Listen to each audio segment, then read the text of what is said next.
Today on this Warhammer 40K competitive game summary, we have the Aeldari Aspect Host against the Necron Awakened Dynasty. So if you're wondering how these two armies match up against each other, you're going to want to stick around because we're taking this 3-hour game.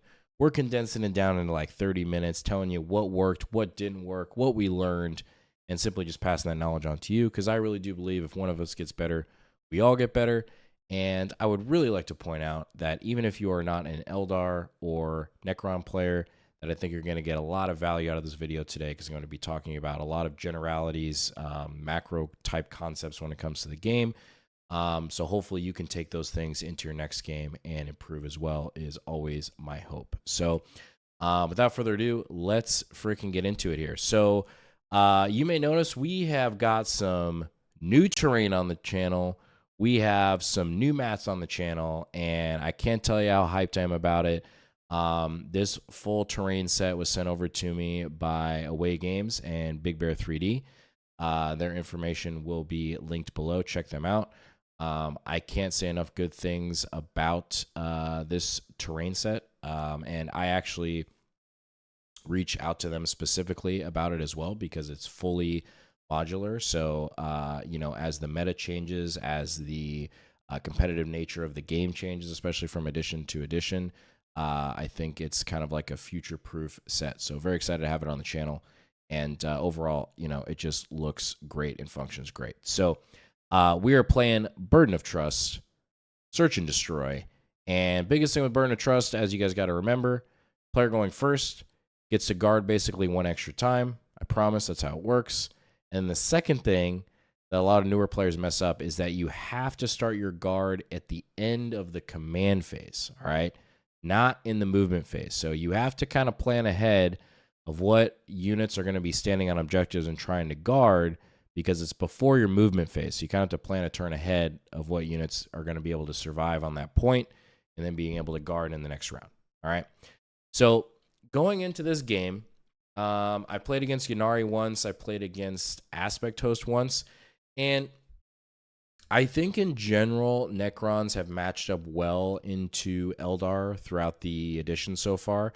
I think mainly because a lot of our profiles are actually really good into Eldar. We have a lot of Strength 6 profiles, especially in my list, like with the Hex Marks, with the Scorpek Lords, with the Scorpeks being Strength 7.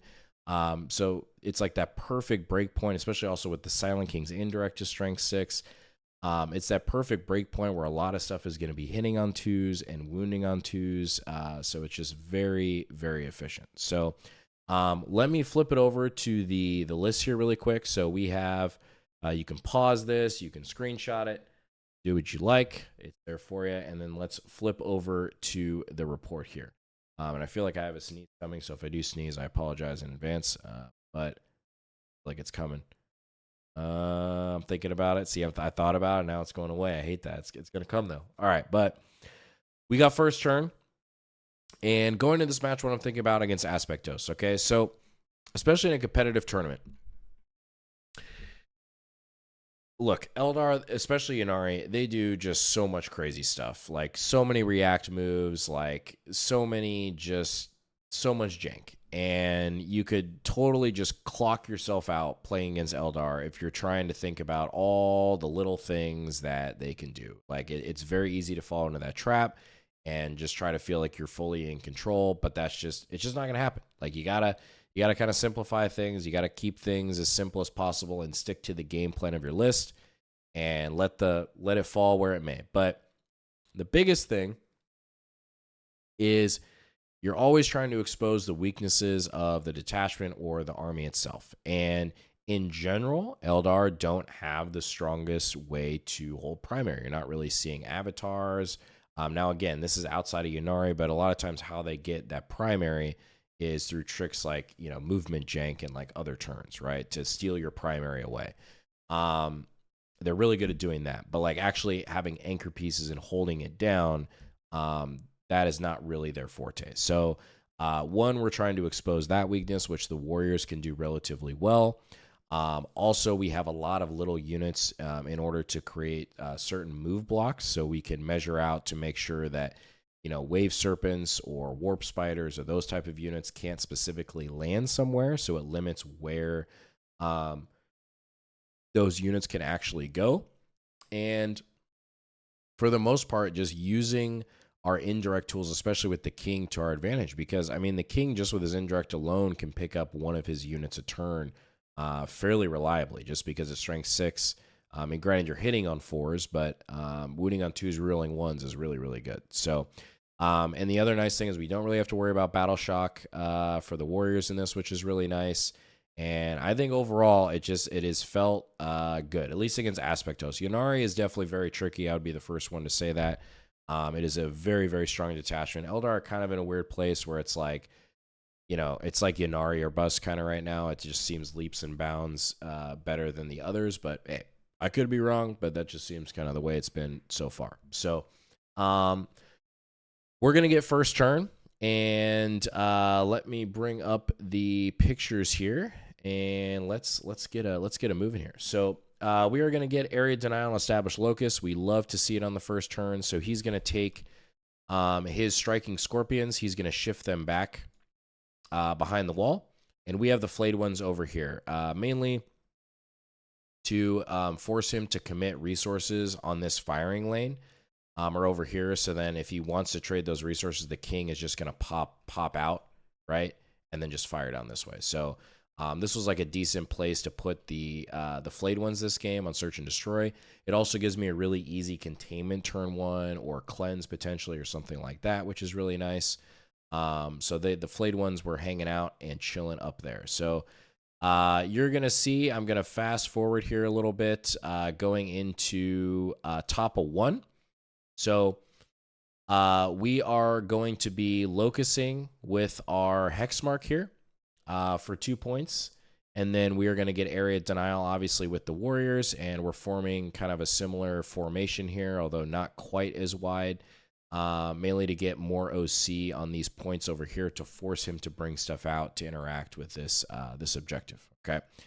So, and then pretty much everything else is standard shifting things up. So we are, we're shifting up the Scorpec Lord. We're shifting up these resources up here behind this wall. We get Xeris out. I play him fairly conservatively in this list. Some people play him a little more aggressively. I like keeping him just kind of hanging out and using him for kind of in the later game. And that's kind of what our turn 1 looks like. So nothing too crazy. We do some indirect shots from the king. You're going to see here at the scorpions, and then the rest of the warriors end up cleaning up the unit, as you can see here, that were originally behind the wall. Okay. So going into Eric's bottom of 1, he's like, you know what? Let's start a warrior party, all right? So he's going to bring out the boys. He's going to bring out the guardians. He's going to bring out the dark reavers. And he's like, all right, here we go. We're going to connect here. We're going to connect here. We're going to shoot D cannons here because they have indirect. D cannons are pretty nasty. They're only 24-inch range, but D3 shots, I think they natively hit on 3, strength 16, AP 4, D6 plus 2 damage. Like, they're pretty good. They're pretty good. So, and he's got the wave serpent. So he's like, all right, you know what? Let's just see what we can do, which is usually kind of a recipe for disaster as far as shooting. I think most of the things in the game that can really get rid of it is in combat. Outside of maybe like Votan, probably have the shooting capacity to actually get him. And DACA potential if you line some stuff up right, but outside of that, like it's mainly going to be in melee. So he gets them down a decent way, and then essentially this is after the reanimations and pulling is the board state going into bottom of 1, and he unfortunately gets Storm Hostile, Locust, and Cull the Horde, which none of those he was able to do or situate that first turn because we pulled the warriors out of charge range, as you can see here. So there's really no way for him to storm, and he didn't want to put any things on this objective here. And the Scorpec Lord is in a really cozy spot right here to threaten this whole area, essentially right here. So if he puts anything on there, the Scorpec Lord's just going to trade it for free, which is great. So going into top of 2, we are going to get an 8 on primary. And we are going to be guarding with the warriors because it started the command phase, and then we're going to be guarding with the king because the king is just going to be kind of hanging out right now, especially against Eldar. They definitely have, if you're not careful, they can just yeet something in a line and just one-shot the king for sure. So they definitely have the output to do it in multiple ways. So king's going to play pretty conservative. We get secure no man's land and no prisoners. We end up cycling Storm for a CP because he doesn't hold any of the objectives in the midfield. And we are going to go ahead and move up here. These skull icons are just to remind me what is guarding, and then also for my opponent as well. So that was really nice to have those. And then, again, we're just shifting things up. He didn't end up actually tagging the warriors. So basically my game plan this turn is I'm like, all right, I'm going to shift up the Scorpec Lord here, which was probably not the wisest decision in the world. That was, I think, one of the biggest mistakes I made in this game is that the Scorpex really did nothing in this whole game. Like, I just traded them for nothing because he just had so much movement where I should have just, like, it felt weird just to keep the Scorpec Lord here, but at the same time, like, this, by moving him over here, it doesn't really get me any value other than just, like, taking the point and potentially giving him an overwhelming force, and then he just, like, you're going to see him do, just go over and just kill him. So, not my brightest moment, but hey, we all have them. So, Scorpec Lord just hangs out over there. Flayed ones just stay put there. And that was pretty much it. So going into our turn, basically what we're looking to do is just kill this unit.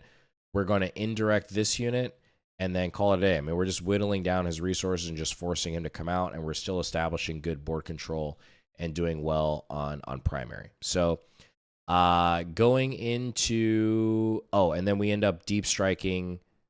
We end up having these units come in out of reserve. So we set up a hex mark here. We're playing them a little bit more aggressively, which I think was also kind of a mistake. I don't think this hex mark should have come out, but definitely this one I think was fine. Because that's the other thing. These hex marks, man, they can just shred Eldar. I mean, they're so efficient into their defensive profile. So going into bottom of 2, he is going to get a 4 on primary because he holds... what does he hold? Oh, he was gonna get. How does he get a 4 on primary? 4 on primary. Oh, maybe because I think I might have screwed that up. See, even on Burden again, we screwed it up. I gave him maybe like extra guards. We'll see how this happens because it started command phase, so he definitely would have gotten 2 points on this. But I think I counted him getting a guard here, which was incorrect. So, man, this mission, I swear. Anyways, okay, so going into the turn, you're going to see him shift up some resources here. Resources, I mean, by the Howling Banshees, I believe they're called. He is going to get out the Dark Reavers again, D cannons, try to fire at the Warriors. Wave Serpent shifts up here. The Warp Spiders end up staying put because he doesn't want to get overwatched and lose like half of his unit again. And then Fuegan comes out of the Warp Spider and is just going to just neutralize the freaking Scorpec Lord, which is kind of a bad news on my part. I thought about bringing in the Scorpex, but I was like, this literally doesn't give me any sort of value. Like, I really misplayed the Scorpex in this one. It's really surprising for me, like out of character, but it's good to like reflect on this game and like, okay, like how could I put them in a better position to be successful? So the Scorpec Lord just dies. And then I don't end up putting those Scorpex there. I just keep them up in the air. Same thing here. Like, this layout, it's like super weird where it's just like, because this wall is this way, you don't really have a very strong like staging point because their bases are so big that it's very easy for your opponent to like cut a line down here and like tag them. So, it's kind of in a tough little, a little spot there. But, again, so we will let's see. So this is turn 2. So we get Storm Hostile and Defend Stronghold. So pretty easy. He's going to Storm Hostile here and Defend Stronghold on his home. Easy peasy. We're going to fast forward here. And you're going to see that the Howling Banshees end up charging the Warriors. And it basically does, nothing. Just not enough output. So going into my turn, this is turn 3. We're going to get an 8 on primary again. because we're gonna hold 1 point, and then we're gonna have 2 guards that go off. And then I misplayed this because he does hold this objective, but I forgot that it was in the command phase. So, but anyways, it's no big deal. So we get secure no man's land and no prisoners going into turn. Oh, sorry, we're in turn 3. So cleanse and extend battle lines. So cleanse is gonna be pretty easy. We're gonna cleanse here. We're gonna cleanse here, and then extend battle lines obviously on the center or this one. So easy there. The warriors are gonna clean up the Howling Banshees. And then at this point, he has so many assets. Like, we're really establishing like this. I mean, he doesn't have a lot of board presence, as you can see here. And so, like, I don't mind that at all, but it's kind of a weird game where I'm like, man, I just like, I don't have anything to shoot at. I mean, he's doing a good job keeping these out of line of sight, but at the same time, like, he didn't really have much board control either. That is, I mean, that's one nice thing about Eldar is, like, I mean, they can kind of be anywhere they want at any time because they do have so much movement, especially with the tokens, and, you know, the D6+2 move plus the advance. Like, it is really good. So fast forwarding here, this is top of 3. We're bringing all of our reserves down, our destroyers. This is a good thing to point out. I'm going to be talking about in a mastering video later this week about move blocks. So essentially what we're doing is we're putting this Locust Destroyer here. So this Wave Serpent can't just like run up and advance and like do its aspect and just land over here. So we're basically preventing it from getting an easy angle to drop down here and, you know, shoot this stuff. So kind of like a subtle move block is what I like using. Same thing with this Locust Destroyer here. Although it would have been better served if I, in hindsight, this is a good thing to point out, this Locust Destroyer was trying to move block this Wave Serpent here, but what these flayed ones should have done is I should have moved them right here, okay? So they're taking up this area right here, so then it prevents this Wave Serpent from, like, it could go here, but then there's no way for the Dark Reavers to come out and get a line on these Scorpex because you're move blocking the drop in. And then the same thing over here, like it can't connect over here and get the Scorpec Lord. I mean, unless he wanted to, like he could have, maybe there was a world that like he could have yeeted it, you know, this way, and then connecting this way. But at that point, then you're putting it like in really big harm's way in the center of the field, which you probably don't want to do. So that was kind of the thought process there, but made kind of a slight mistake. Probably should have just pushed up the flayed ones. Really underutilized. Like all of my melee units, man, just really underutilized them this game. But yeah, the warriors move up, holding this point down. We're gonna guard on 3, still on 2 objectives because this guy wasn't on, so just the 2 skulls there, and we get our points and pass it over to him because not really much happened, to be honest, on that turn. So you're going to see here, like with my mistake, so because I didn't put the flayed ones there, you see what happened. So it's really cool to point that out. So now you can visually see like just those little things, like just taking a 50-point unit and doing something like that stops all of this. And that's what's like so powerful with move blocks. Like one of the most powerful things you can do in the game, you know, outside of screening, just to deny your opponent positioning and scoring points. So, the Fire Dragons come out here. They're going to try to connect with Xeris, but they don't end up killing him. He does kill the Hexmark. He does kill these Locust Destroyers. And then I'm pretty sure he kills all of these assets here with the Dark Reavers. So you're going to see that point out. So we lost a lot of stuff that turn for basically nothing other than the Scorpex, which was pretty clutch. So Scorpex end up surviving. So I set up a play where I'm like, okay, I'm going to bring out the king. It's turn 4. We're scoring a 14 on primary because we're guarding 3 objectives at this point. It scored at the end of my opponent's turn. And we held 2 objectives in the midfield, so we're really starting to score strong on primary. We get containment and engage on all fronts. So what was it? Was it the Locust Destroyer? I think the Locust Destroyer comes out. He contains over here, and then this Hexmark you're going to see is going to shift over.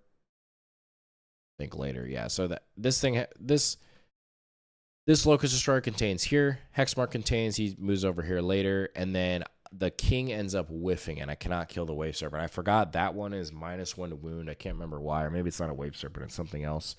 So I needed to wound the Wave Serpent on 4s, which was rough.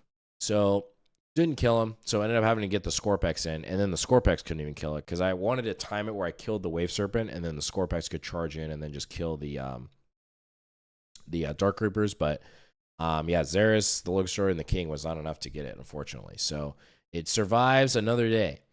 So going into his bottom of 4, this is essentially what the board say lights looks like. He's going to get out the Dark Reavers. He had to actually shift them back because we created this move block with the Scorpex. So he had enough movement to get them back into the vehicle. So it limited. He couldn't really get many shots on the Scorpec Lord. So it ended up not only saving me the point, but also saving me the burden as well. And then the King ends up surviving because, again, he's splitting fire at this point because he's really losing a lot of damage output. And then at this point, I guess I didn't highlight this, actually. Let me go back because turn 4, basically what I'm looking to do is I rezzed 1 warrior model, which you're going to see here. So 2 within 2. So we create this triangle here, and then we're going to move the warriors 5 inches. Right? And this might actually have been after they move 5, and then we're going to charge them. So created like a 5-inch charge on this D cannon to take his home field away. And then at this point, you can see the warriors are literally strung out all the way back here. Actually crazy if you can't take care of them. Like, do not let them do this. I mean, learning opportunity for us with the warriors. Like, if you don't have a way to actually like kill them, like you got to find some way to like body them. Or like pressure them in some way, because if you just let them run around, it's going to be disastrous, as you're seeing here. Because now at this point, we're denying his guard. It's just all sorts of bad at this point. So we're holding on to that point, and then going into his bottom of 4, he's losing resources relatively quickly. Doesn't have much damage output left to deal with what's left on the board. And he gets extend battle lines and overwhelming force, which is not a bad pull for him. He ends up getting a 6 on primary because he holds this objective in 1 guard. I really misplayed that section of the board, so good learning opportunity for me, where I didn't really utilize the right assets in the right order to harass this better. So, and yeah, he washes with the warriors. And then going into turn 5, we're going to get an 18 on primary because we end up holding all of these objectives, and we have 3 guards going off, which was huge. So that was really good. That was really good. And then we, such at this point, since we have our guards, we're going to shift up and then start to neutralize these Dark Reavers here for the second time. So you're going to see that we finally are able to pop the Serpent and then charge in. We drop the Hex Mark in with the Veil to get some extra shots. And then just in case he wants to fall back, it also gives me the option to Overwatch him so he actually has to stay in combat. Otherwise, I just kill the unit. And then we're still auto-seeing him on his home objective because, again, he just doesn't have enough output left to even like touch the warriors at this point. And then that is pretty much the game. Going into turn 5 for him, he gets 6 points. Overwhelming Force, bring it down. Cycles Overwhelming, gets engaged on all fronts. And he's going to have these 3 quarters here still. And that is pretty much the game, and call it there. So ended up being 93-52 to the Crons. And, I told Eric, like, I think there's definitely some things like he wish he would have played better for sure. And I know he's been kind of like experimenting with some different detachments and starting to get some more reps with this list. So, I also told him I'm not reading into it too much because I think it is, especially Aspect Host, I think it is a relatively difficult matchup for them. Just because we do have really strong board control and they don't necessarily have anything that can interact with the warriors very well, or have the output to deal with them. So it does create problems. And for the ability with this list to go into kind of an MSU style where you can detach all the Scorpec Lords, you are able to really play that MSU style into Eldar, which they don't necessarily appreciate either. And on top of that, having the level of durability, it is quite the puzzle to solve. But great game against you, Eric, as always, man, and excited to run it back soon. And yeah, if you stuck around this long, Appreciate you watching, and we'll catch you in the next one.